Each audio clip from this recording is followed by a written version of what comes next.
The chill of Halloween night crept through the thin walls of my small, isolated cottage, and a full moon cast an eerie glow over the desolate forest that surrounded me. I had always loved this holiday, but tonight was different. There was an unsettling feeling in the air, as if the very essence of fear had been distilled and dispersed into the atmosphere. I was alone, as I often was, on Halloween. No friends, no family, just me and my collection of vintage horror films. But this year, I decided to venture out into the darkness. I wanted to experience the true essence of All Hallows Eve, to confront my fears head-on. As I stepped outside, I was immediately struck by the oppressive silence. The wind whispered through the skeletal trees, but there were no children's laughter or the distant echoes of trick or treat. The world had fallen eerily quiet. I walked along the winding path that led deeper into the forest. The fallen leaves crunched beneath my boots, sounding like the echoes of 1,000 whispers. A strange feeling of being watched washed over me, and I quickened my pace. As I continued, the moonlight began to fade, and I soon found myself enveloped in a dense, impenetrable darkness. Panic gripped my chest, and I fumbled for my flashlight. The feeble beam cut through the inky blackness, revealing gnarled branches that seemed to reach out for me, like skeletal fingers clawing at the edges of my sanity. Suddenly, I heard a soft, guttural chant in the distance.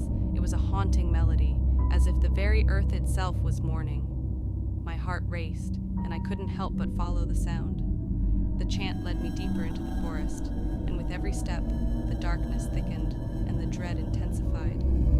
As I walked, I stumbled upon an ancient, crumbling graveyard, its tombstones standing like sentinels in the gloom. A shiver ran down my spine, and I hesitated for a moment, contemplating my choices.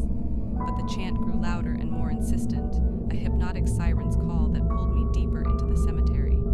At the center of the graveyard, a large, gnarled tree loomed, its branches reaching out like skeletal arms. Beneath the tree, a group of hooded figures chanted, their voices rising and falling in a macabre cadence.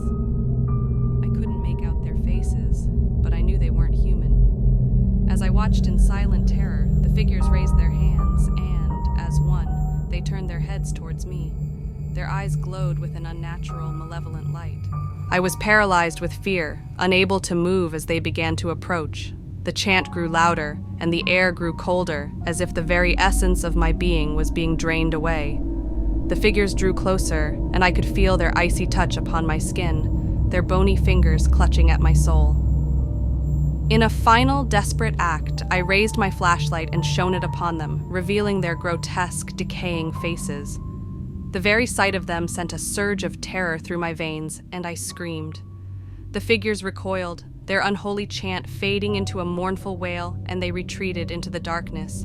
I stumbled back, my heart pounding, and fled from the cemetery, leaving the horrors of that Halloween night behind. To this day, I can still hear their eerie chant in my nightmares, a reminder of the horrors that lurk in the shadows on Halloween night, waiting for the unsuspecting souls who dare to venture into the darkness.